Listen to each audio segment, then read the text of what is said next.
वसुतं देवं कंसचाणूरमर्दनं देवकी परमानन्दं कृष्णं वन्दे जगद्गुरु गुरुर्ब्रह्मा गुरुर्विष्णु गुरुदेवो महेश्वर गुरुसाक्षात् परब्रह्म तस्मै श्रीगुरुवे नमः। ॐ असतो मा सद्गमय तमसो मा ज्योतिर्गमय मृत्योर्मा अमृतं गमय। ॐ शान्ति शान्ति शान्तिः।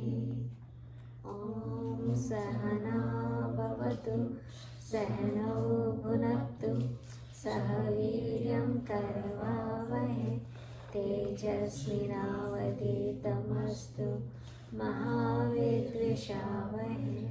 ॐ शान्ति शान्ति शान्तिः। ॐ पूर्णमदः पूर्णमिदं पूर्णात् पूर्णमुदच्यते पूर्णस्य पूर्णमादाय पूर्णमेवावशिष्यते। Okay, so today we're gonna start with the whole revision, right? 1, 2, 3 chapters, and we're gonna just discuss what we learned so far, right? So the topic would be either you summarize all 3 chapters or you talk about what you learned out of Gita, right? Either or. Right. So who wants to? You want to go? You have a question? I just said I did like the summarizing and like how it teaches life. I think everybody did the same way. It is good to do this other way. What you learn and summarize all 3. Okay. Sean, you want to go first? Yeah. Okay. Loud and clear, okay, bacha? When I was little, I used to wonder how this world came into existence. I also wonder how this human being and other species came into existence. What is the purpose of this human life? When I came across the Gita, I found all the answers. Krishna Bhagavan explained very well in the Gita about how to live life and the purpose of our life. He made Arjuna understand the purpose of his life and how to live it. Arjuna is the representation of all of us. The Gita starts with Arjuna being confused and making a wrong decision and choosing not to fight. Arjuna made the right decision to seek help from his friend Lord Krishna. Krishna Bhagavan helped Arjuna understand that his role as a Kshatriya is to fight for the rights of the society. This relates to my life because my role as a student is to learn and educate myself. The same way I will continue to do my duty in the future according to my role. It was interesting to notice that Krishna started teaching Arjuna only after Arjuna surrendered himself and asked Krishna to guide him. Arjuna said, Arjuna Vacha Karpanya Dosho Pahata Svabhava Prachami Tvam Dharma Samudacheta Yaktreya Svane Shitam Bruhitam Me Shishyaste Sadhavam Tvam Prapanda. With this sloka, I understand that anything I have to learn in life, I have to surrender to learning. No, thoda louder, Raja. And slower. Okay. Like when I play basketball, I have to surrender myself to the game. I have to put in 100%. The biggest thing I learned in chapter 2 is what my real self is. I'm not this body, mind, and intellect, but my real self is my consciousness. The body is born and dies, but consciousness stays forever. It just changes the body like we change clothes. By knowing this, I feel what is there to worry about. We are not the doer. Our real self is like a fuel in the car. It doesn't dictate where we are going, but it gives us the energy to get there. This means that why are we worrying when sorrow comes? Sorrow will come and happiness will come, but we have to stay the same in both. Krishna Bhagavan also explains how a Sthita Prajna enlightened person who knows his real self behaves. Enlightened people don't fall into the trap of desires or worldly things, as explained in this book. Yada samharati chayam kormo nirgnana sarvasha indriyan indriyatebhyas tasya prajna pratishtita. The same way the tortoise draws his limbs within the shell, and an enlightened person withdraws his senses from the sense objects. This seems to be a very hard practice for me to achieve. However, I would like to start to differentiate all my actions from good and pleasure. I try to make a decision where it's good for me rather than inclining towards pleasure and enjoyment. When Krishna Bhagavan explains the requirement of action, the first question comes to Arjuna. Why are you asking me to do an action when I can get the knowledge and meditate rather than fighting? Krishna Bhagavan replies by saying, Karma Yoga and Jnana Yoga are both important. After saying that, Krishna explains how we should be doing our karma. Karma nyevadikaraste ma phaleshu kadachana ma karma phalaheturbor ma te samgosta karmani. Krishna Bhagavan tells Arjuna, you have a right over the action, but you don't have a right on the results. Don't stop doing action, and don't do the action thinking about the results. Another concept I understand is the action is like a worship of God. When we worship a God and we take any kind of prasad, the same way when you study, it is a worship of God, so you should study 100% and not worry about the grade. The biggest idea I took from this slok is to make sure that you keep doing the right action without focusing on the results. Then Arjuna asked Krishna Bhagavan, why are we so compelled to do the wrong thing even if we know it's wrong? Krishna replies with this slok. Kama esha krodha esha rajogana samudbhava mahashano mahapama vidyena mehaveranam. Krishna Bhagavan explains to Arjuna that desire and anger cause people to do the wrong thing even if they know it's wrong. I can relate to this myself because of having a desire to be in a popular group. I sat in a class that had my friends in it and it wasn't my class. Even if I knew it was wrong, I did it because of my desire, which led to anger. The temporary pleasure was not worth the consequences that came after.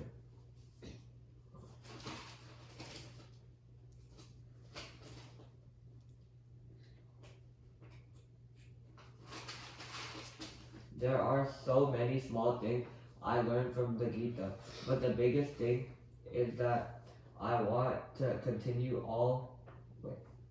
The biggest thing that I want to continue all my life is God's work. I want to do karma by helping others without a selfish motive. Most of my action would be devoted to the welfare of others rather than focusing on myself. Shri Krishna Arpanamastu. Good day. So, very, very nice work done. Good job. Okay, who wants to go next? Anybody from you? You want? No, I already called last. Okay. Swara, you want to go next? No? I'll go. Okay.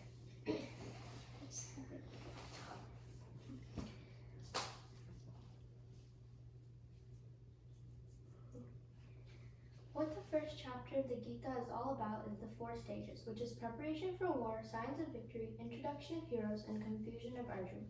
The first chapter is mostly about the confusion of Arjuna because he does not want to fight against his relatives and teachers, such as Bhima. As Arjuna was confused, Krishna, his cousin, came to help and teach him what the right decision was. The Gita is a story about the Mahabharata, but there is a deeper meaning. Gita changed my life because it taught me how Krishna and Arjuna played a big part in the Mahabharata. But the Gita also taught me that sometimes even if you pick bad choices, you should always try to choose good. It's also changed my life by making me see that I should always be grateful for everything that I have. It's also taught me that all the time you'll be in the middle of a battlefield in your mind about 2 separate decisions. Sometimes you may pick the bad side, because it seems easier or better, but you should always try to pick the right side. But the Gita hasn't just taught me to pick the right side. It's taught me the effect of making right decisions. When you make right decisions, you get enlightened, which is what the Gita is mainly about. The Gita is the song of God, and it's all about getting enlightened. But to get enlightened, you have to pray and have faith in God, which is something else I learned from the Gita. One very important lesson that I learned is to never grieve on people that have passed away, because they have rebirth, because your body, mind, and intellect is unreal. It has no existence because they come and go. But your soul is real, so it has existence and it stays forever. You may be thinking, how can a soul stay forever if the body's gone? Because the soul gets a new body and you get rebirth as a new human being. Some other things that I've learned in Gita is that even if the gods aren't real, their stories tell us symbols about them. They tell us what you pray for and what each god stands for. For example, if you pray to Ganesh, you will get intelligence. If you pray to Lakshmi, then you will get wealth. Because of Gita class, I've learned that even if I don't want to die, I am not afraid of dying, because my soul will just get another body. Just like we get new clothes, souls get new bodies. Because my soul is the big I, so it won't die, but my body, mind, and intellect is the small I, so they will die. Another topic I've learned is about religion and how it teaches us to be one. But sometimes people can get bad ideas from religion and do bad things because of it. But that's not what religion is about. Religion should teach us good things. There are many different types of religion and many different types of cultures. But you should know that differences aren't bad. We just believe in different things. There's another important topic I've learned from the difference between the difference between a human and an incarnation. Here are the differences. The differences of nature is that a human's nature is always bound, but an incarnation nature comes from compassion. They also have different purposes of life. A human's purpose is to learn, be free, and learn about themselves. The incarnation's purpose is to teach, to get knowledge, help seekers on path of spirituality, and also to help fight evil. For humans, everything is decided beforehand for you. Our life purpose is also to get enlightened. The Gita is a representation of our life. Arjuna represents us. We are the questioner, and Krishna is our teacher, guru, and mentor. The Bhagavad Gita's cover actually represents our body. The 5 horses are our 5 senses. The reins represent our mind. The driver / Krishna represents our intellect, and our intellect makes our decisions. The passenger / Arjuna represents our soul and our consciousness. Our mind is all thoughts and feelings. Our intellect makes the decision. For example, if you have to study for a test that was the next day, or if your friends invite you to come to the movies, which one would you pick? Your intellect will make the decision. That's why you have to train your intellect to choose the right decision. Just like the driver learns how to drive, the intellect has to learn to make right decisions. Did you know that karma has a big part in rebirth? Because our karma is like a credit card. Good karma means more money, bad karma means less money. So if you have done a lot of bad things in this life, then it'll affect your next life by giving you a lot of bad karma. But if you've done a lot of good things, then you'll have good karma in your next life. If your karma is balanced, that means that you have done both good and bad in your life. Karma is the main reason you have to do bad or good decisions, because then you can have gyanyo. There are 4 things. Okay, I don't know what I wrote there. There are 3 types of karma. Sanchit karma, which means it's Okay, I kind of wrote a lot. I don't know what I wrote though. Okay, oh yeah, I know. Sanchit karma means it's accumulated from many lives, so it's based on your decisions from your other lives. There's prarabdha karma, which decides what happens in this life, so the karma will happen in this life, not in any of your other lives. And the last karma is agami karma. It's the coming up karma. It's not happened yet. My last topic is temporary happiness. There's a lot of have you ever had a want, like if you wanted a phone or a laptop or new clothes, you think that these things will get you happiness. They will, but only temporary happiness. Temporary happiness is when you will be happy, but only for some time. Soon, once you get this want, you will want more and get greed. If you get this want, then you will get more greed. But if you don't get it, you will be angry, which will cause delusion. To get permanent happiness or pleasure, you have to have freedom. Very nice, very nice. Good job. Wonderful putting together. So, I think you assembled the whole Gita class, not just last 3 classes of the thing. So, put everything together. So, very, very good job. Awesome. Who's going to go next? Sia, you want to go next? No? Okay. I can go. You can go. Okay. That is third. 1, 2, 3. No, I'm the fourth. Okay. Avika, go next.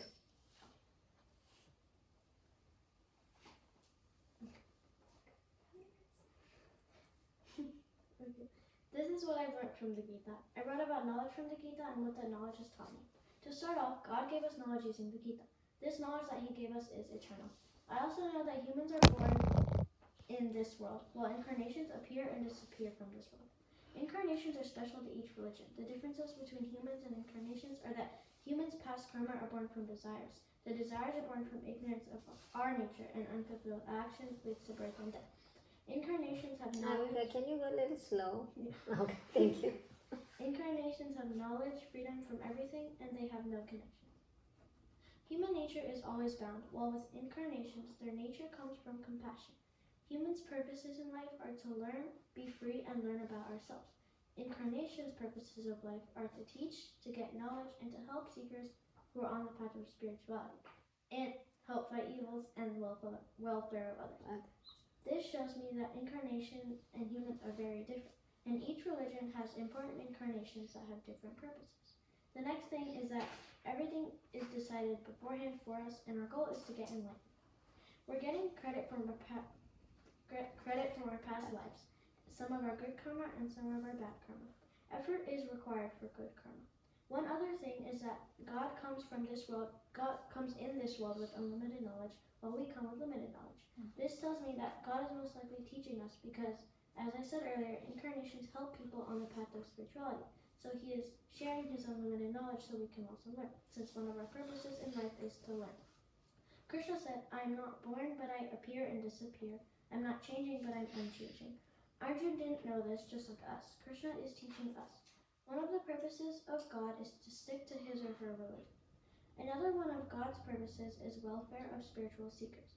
When there's a rise in Dharma and a decline in Dharma, I will appear. What God means is that when there's a decline in righteousness and an increase in non-righteousness, he will appear to help. Pravritti Lakshan is an outward religion, when you want everything in life. Nivritti Lakshan is an inward religion, which are things that protect religious/spiritual things. In Pravritti Lakshan, people fear that if they don't pray to God, something bad will happen to them, so they pray for safety. They also ask for pleasure, which is when they pray for something in return because they want a better life. In Nivritti Lakshan, there are seekers or inquirers who wonder if they are this mind, body, and intellect. This is a very curious person. There are also people who are already enlightened. When you are enlightened, that doesn't mean you just stop praying. You can still go to the temple for the love you have for God. If there's a decline of spirituality, God manifests him or herself. When Krishna comes here, he protects righteousness, destructs wicked/evil, and reestablishes Dharma/religion. I know that Brahman is the creator, Vishnu is the preserver, and Shiva is the destroyer. As humans, we don't have a universal purpose, but instead we're born with the purpose of being enlightened. There are two types of philosophies. The first one is that God is separate from you, and the next one is that you and God are the same. This is a very broad statement, but I think this means that if you're enlightened, you and God are different because you get reborn and God doesn't. And I think that if you and God are the same, that means you are enlightened, and now you and God have the same purpose of helping others. There are four types of muktis. There is Salukya Mukti, Samkhya Mukti, Sarupya Mukti, and Salukya Mukti. Salukya Mukti means that you stay with God. Samkhya Mukti means that you're neighbors with God. Sarupya Mukti means that you live in the same house as God. And Salukya Mukti means that you're one with God. The steps to getting enlightened are: first, purify the mind. Second, concentrate. Third, get knowledge. And fourth, live that knowledge. Bhagavad Gita means the songs of God. Kam means pleasure. Artha means wealth. Dharma means morality. And moksha means enlightenment. The Gita is beyond the first three, Kam, Artha, and Dharma.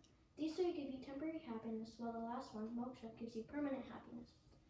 Krishna taught Arjuna the Gita, and in our situation, Krishna acts like the God and Arjuna acts like us. The Gita was written over 5,000 years ago, and there are 700 verses in the Gita. The Pandavas were 5, while the Kauravas were 100. Our mind consists of both Pandavas and the Kauravas. Wise men shouldn't grieve over people dead or alive. I think that the statement means that if you're wise, you shouldn't grieve over people because that doesn't do anything, since whoever died will get reborn. Slok 16 states that unreal has no existence and real always exists. Unreal means it exists but it comes and goes, and real means it exists but it never goes. The intrinsic property means that you can never lose it, or you can call this satya. The extrinsic property means that it was borrowed, or you can call this mithya.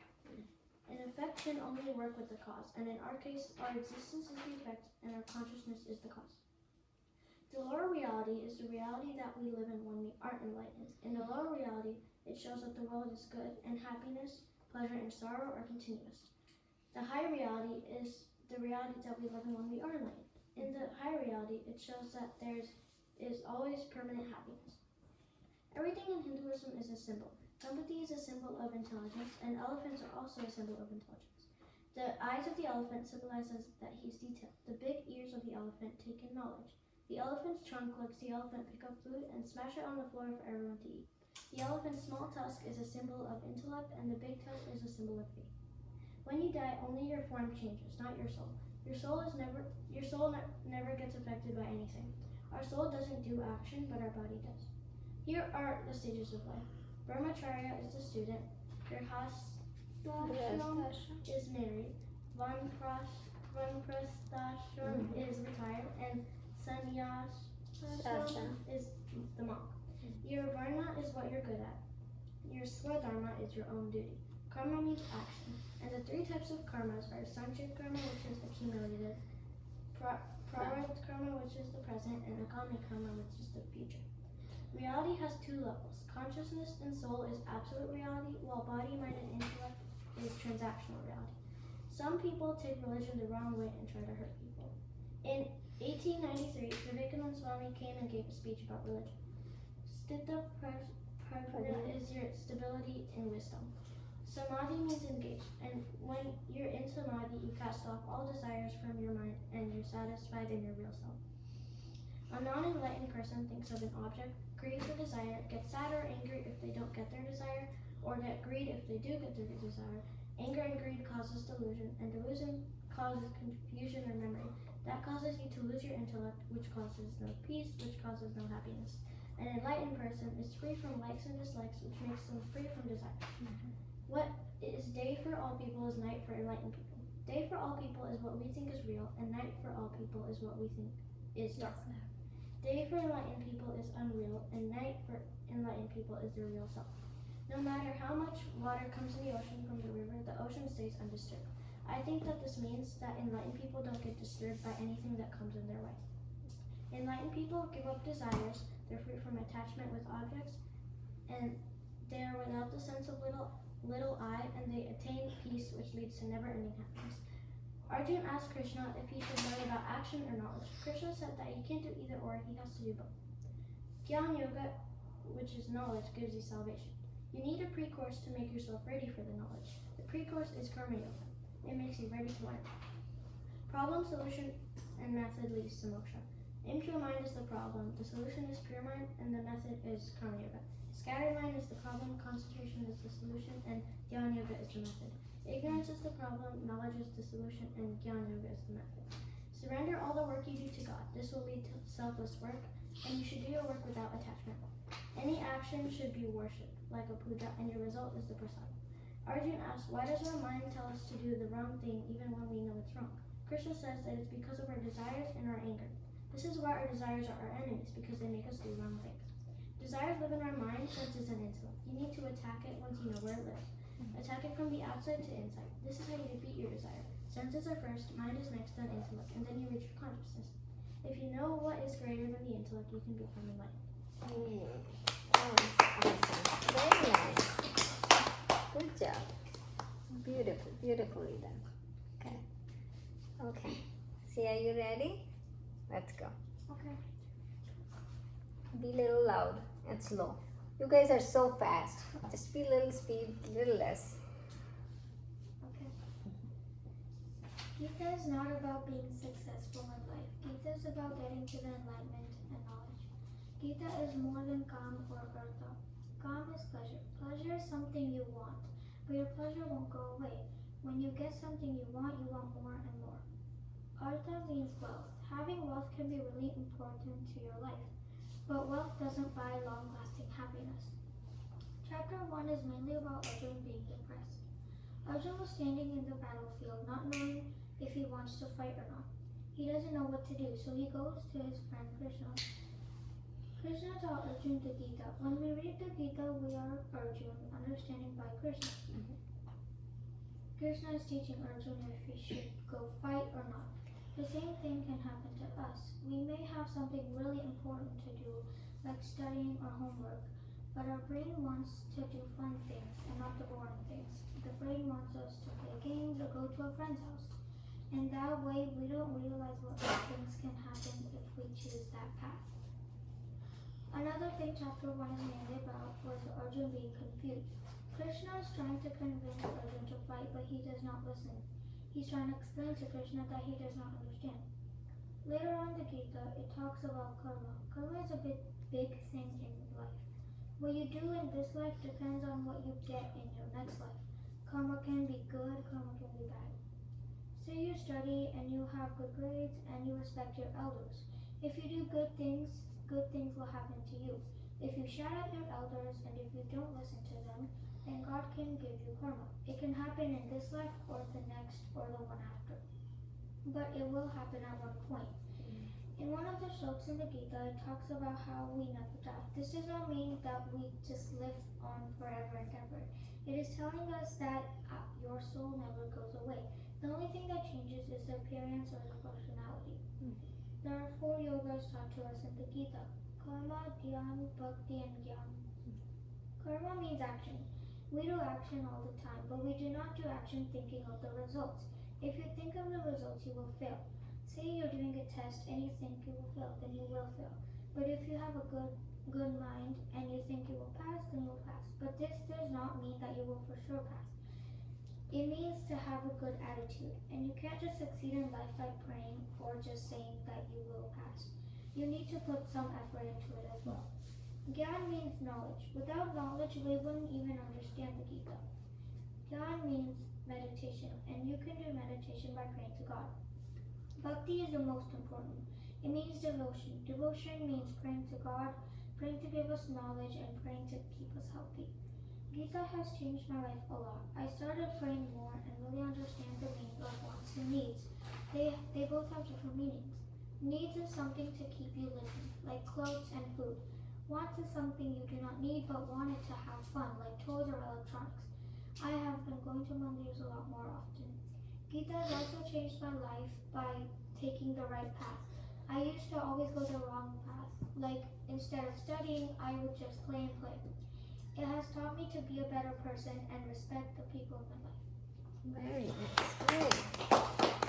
Very beautifully done. I love it. Okay, Swara, you want to go next? We will end with Krish then. Or Krish, you want to go? One of you. Can I smell a little? Yeah. Sure. Okay, I'll go. We'll wait for you. Oh, she can go. It's okay. You can start. In Krish, chapter, that's gonna be okay. in chapter 1 of the battlefield, when Arjun looks around, he sees the people that taught him and raised him. He then didn't know if he should That's fight okay. in the battle. Swara, come forward. I cannot hear you at all. Come forward or speak louder. Speak a little louder. In Start again. In chapter 1 of the battlefield, when Arjun looks around, he sees the people that taught him and raised him. He then didn't know if he should fight in the battle or not. After what happened, in the middle of the battlefield, Krishna tried to tell Arjun why he should still fight in the battle. The thing that Krishna explained to Arjun is that when you die, your soul never dies. At first, Arjun was really confused, so Krishna tried to explain it in more detail. When you die, your soul leaves your body and gets a new body. And even though you look different and feel different, you still have the same soul. And after you get a new body, you will have no memory of your past life or why you died. Depending on if you have more good karma or bad karma, you get a body and a life. Karma is what your actions are, meaning if they are good or if they are bad. If you have a lot of good karma, you could have a better next life, such as being super rich. If you have a lot of bad karma, then you could have a worse life. The 4 yogas that we learned in chapter 1 are Karma Yoga, meaning action, Jnana Yoga, meaning knowledge, Dhyan Yoga, meaning meditation, and Bhakti Yoga, meaning devotion. The pictures on the cover of the Gita mean the chariot means the body, the horse means the sense, the reins mean the mind, the driver means the intellect, and the passenger means your soul, you or the consciousness. In chapter 2, we learned that it's better to do a worldly action than no action. The 3 gunas that we also learned are tamasic, which means ignorance, rajasic, which means passion, and sattvic, which means goodness. When you do an action, you have to have the right to do the action. Have no right on the result. Do not do the action while thinking about the results, and do not give up your actions. In chapter 3, we learned that enlightened people think that when it is day and day when it is night. Our attachment should not come in the way and impact our decision. The big I is the consciousness and the function of your mind. It is what helps your mind work. The little I is the human, the body, your mind, your soul, and your intellect. To move to bigger I, you need to witness the body, mind, and intellect, shifting the reference to big I. Our senses are the connection from our intellect to the outside world. All our spiritual knowledge comes from Vedas.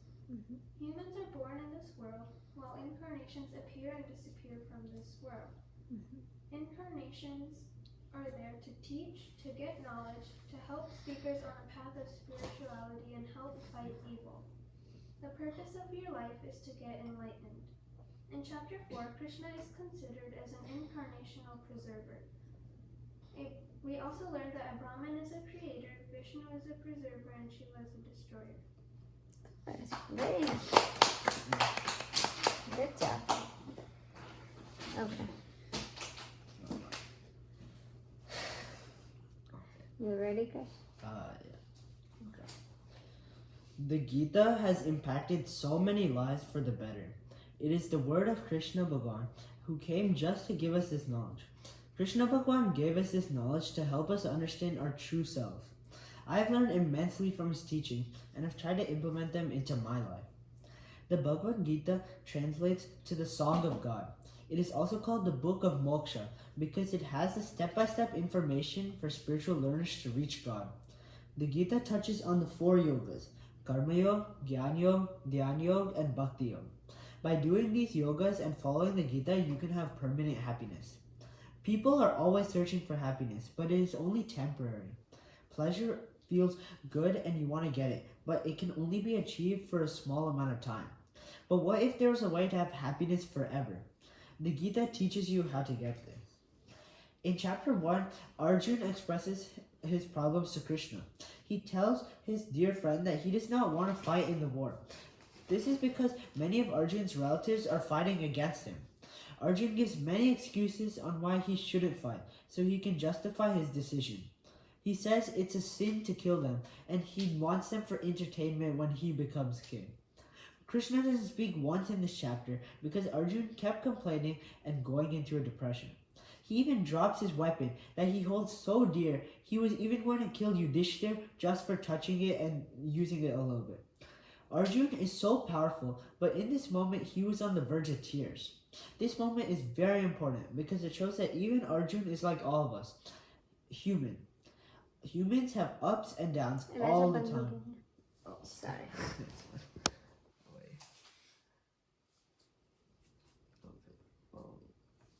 That's fine, Mama. Okay.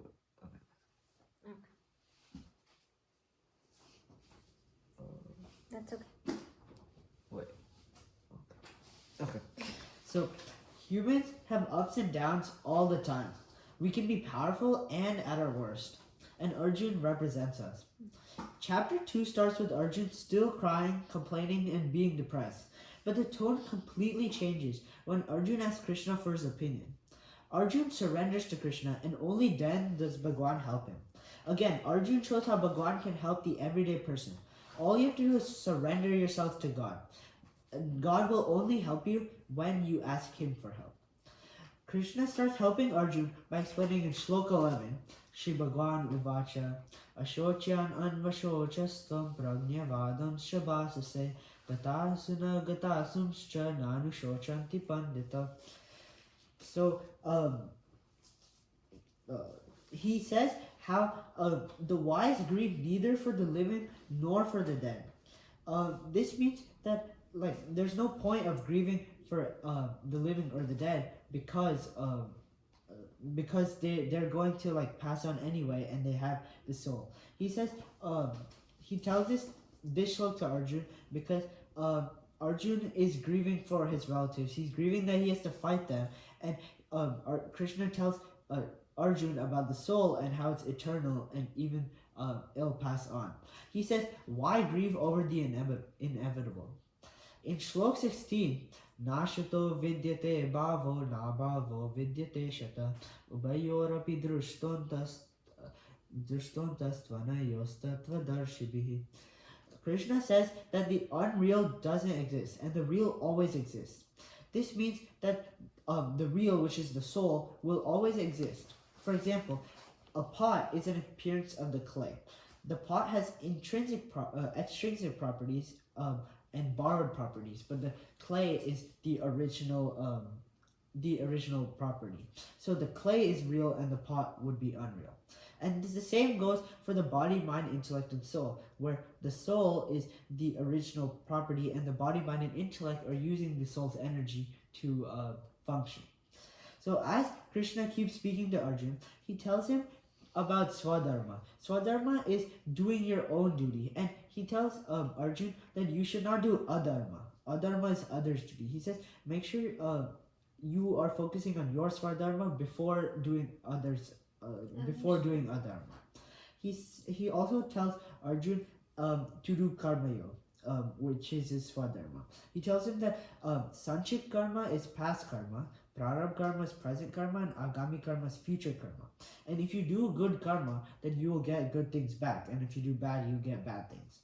Krishna says that you do action in Shlok 47, which is Karmanyevadikaraste ma phaleshu kadachana ma karma phalahe durbhurmate samvasva karmani.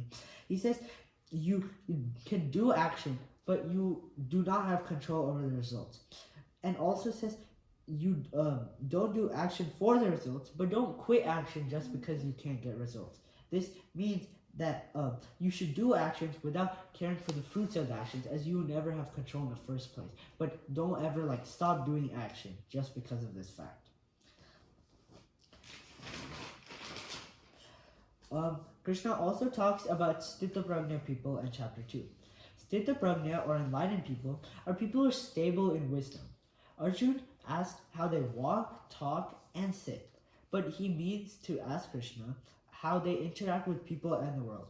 Krishna says Sthita Prajna people stay stable in happiness and sadness, good and bad, ups and downs, etc. They do not waver and they're indifferent. They do not care what comes their way. They will still be stable. They're free from desires and pulls their desires in like a turtle pulling its limbs into a shell. Now, in chapter 3, starts with Arjun asking an important question. Why should I do Karma Yoga when Gyan Yoga is better and it'll help me become enlightened? Better and quicker. Right? Yeah, quicker, enlightened quicker. Krishna says Karma Yoga has to be done first to have a pure mind. Then only can one do Gyan Yoga. The Gita, Karma Yoga is a prerequisite to Gyan Yoga, and you should fix your mind on a goal to surrender your actions to God. One cannot do Gyan Yoga properly without having done Karma Yoga, as their mind is not pure enough to understand the knowledge that they're getting. Now, the Gita has changed my life, but one impacts have actually occurred. The Gita has taught me to understand myself and understand Atman. Everyone is equal and God is in all. And the Gita has also taught me Karma Yoga. Karma Yoga is devoting actions to God. And the Gita has helped me do Karma Yoga by me devoting my everyday actions to God. In the morning, I do Shruti Dan from the Trikal Sandhya, which is I'm asking God for forgiveness for walking on Parvati Mata.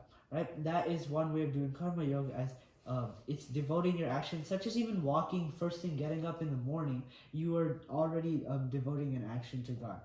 And also, such like brushing your teeth and taking a shower, you can devote that to God by thinking about how you are cleaning the utensil He gave you to be able to do His actions. You are cleaning your own body, and then you are able to be healthy and do the actions that He wants you to do His work. Right? Then I also, when I'm eating food, I do Shakti Dan, which is which is thanking God for allowing me to digest my food and allowing my body to function. Like even my heart to beat, God can helps me with that, and I wouldn't my body wouldn't be functioning without God. And then when I go to school and do work, I do my best and don't worry about my grade, because I know I'll do good if I work hard, which I don't care about the results of what I'm doing. Good. And I try to be indifferent also about my grades, and because as long as I work hard, again I know I'll do good, right? I also try not to be emotional when winning or losing in sports, and there's many chances to play and become better, or if I win, I might do worse the second time, but it doesn't matter, because I just take what I get and be stable, right? And then in the night, whenever I do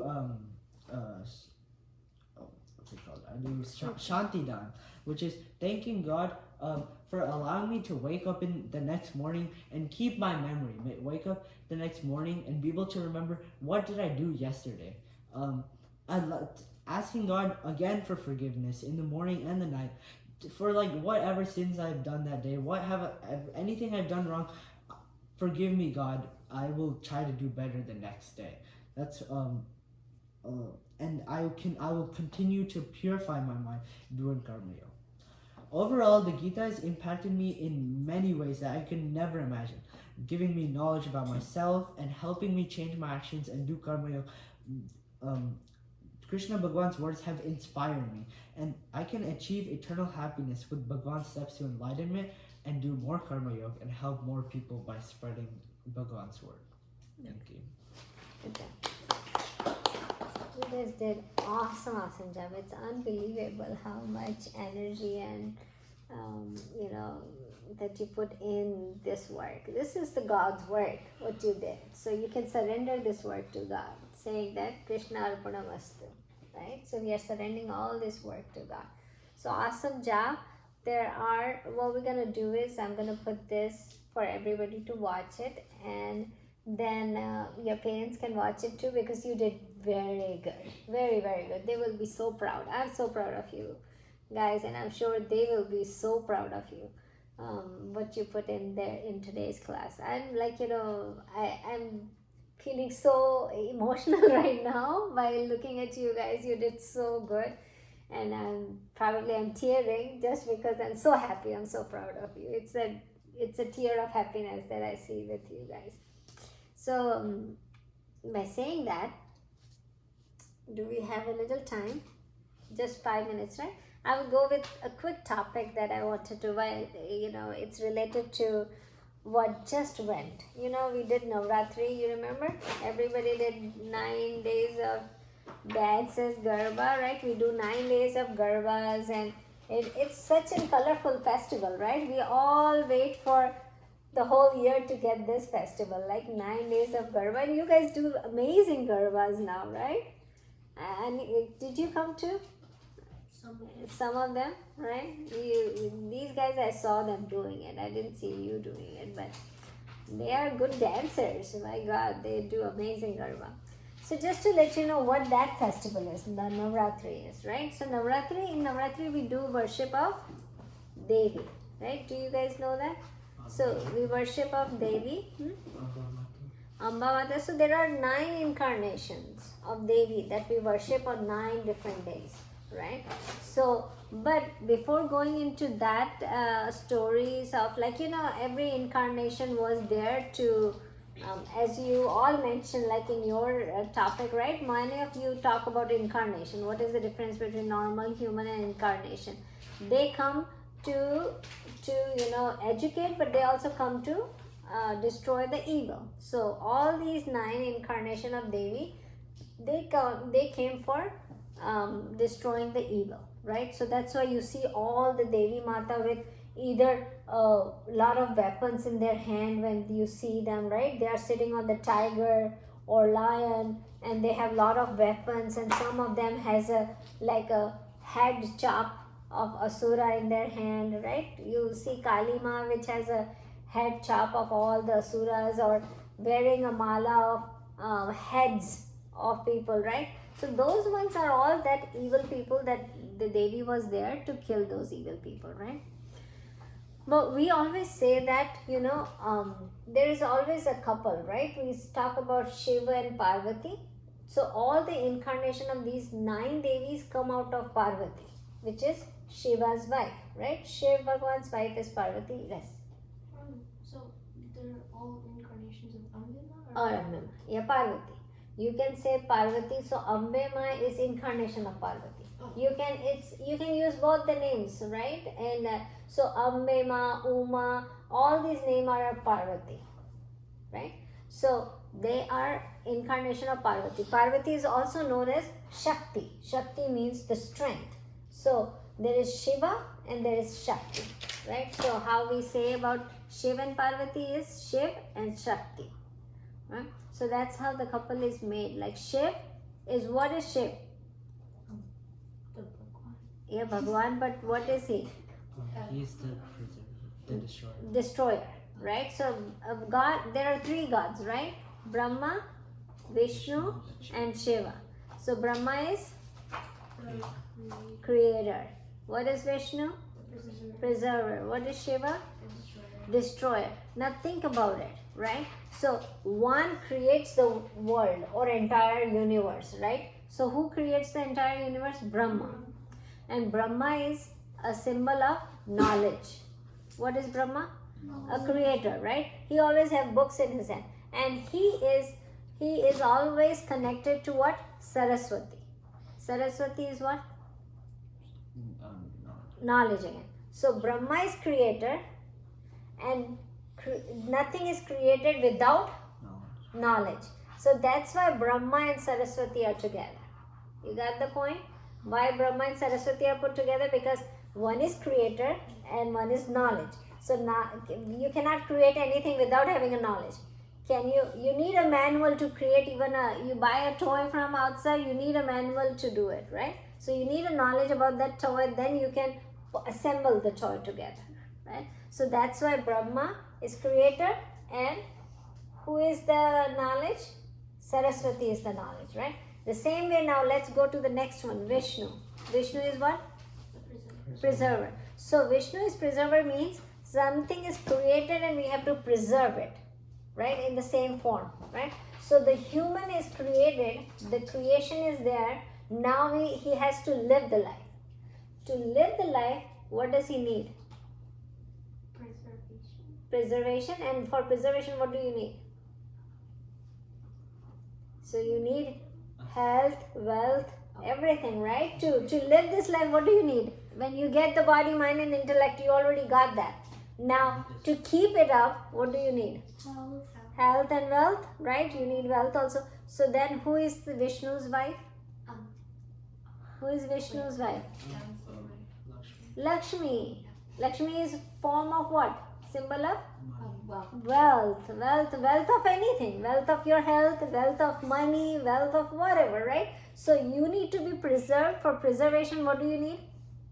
Money. And that's why Vishnu is connected with Lakshmi. So Vishnu and Lakshmi are together. Now let's talk about Shiva and Parvati, right? So Shiva is destroyer, right? Now to destroy, what do you need? Strength. Where does the strength come from?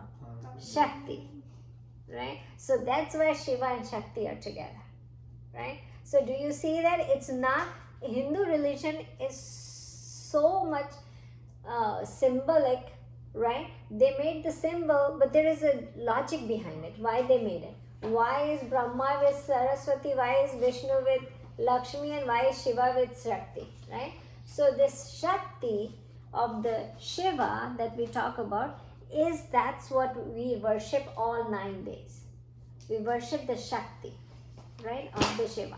So that's where when Navratri we do, that's not just doing Garba. Garba is part of it, but what it is more about worshipping the Shakti, right? Worshipping all the Devis and worshipping the incarnation of all those Devis that we talk about, right?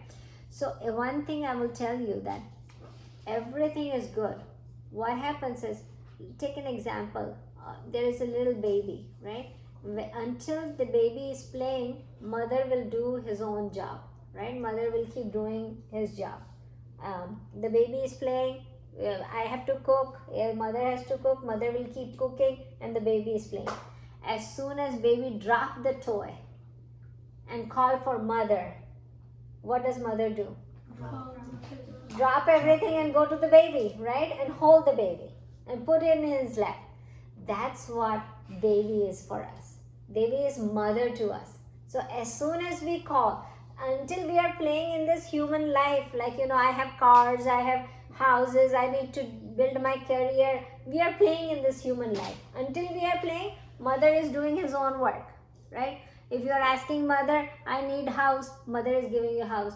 If you ask mother, I need good education, mother is giving you good education. But as soon as you drop everything and you ask for mother, mother give me freedom, mother will take hold of you, put you in your lap, and then give you freedom, right? That's what baby's role is in our life, right? So that's what the symbol is about when we do Navratri and we do Durga Puja, Amba Puja, all those Devi Puja, is just to worship him, worship her as mother, and then ask for salvation, right? So that's what it is for Navratri. Good? Let's close the class.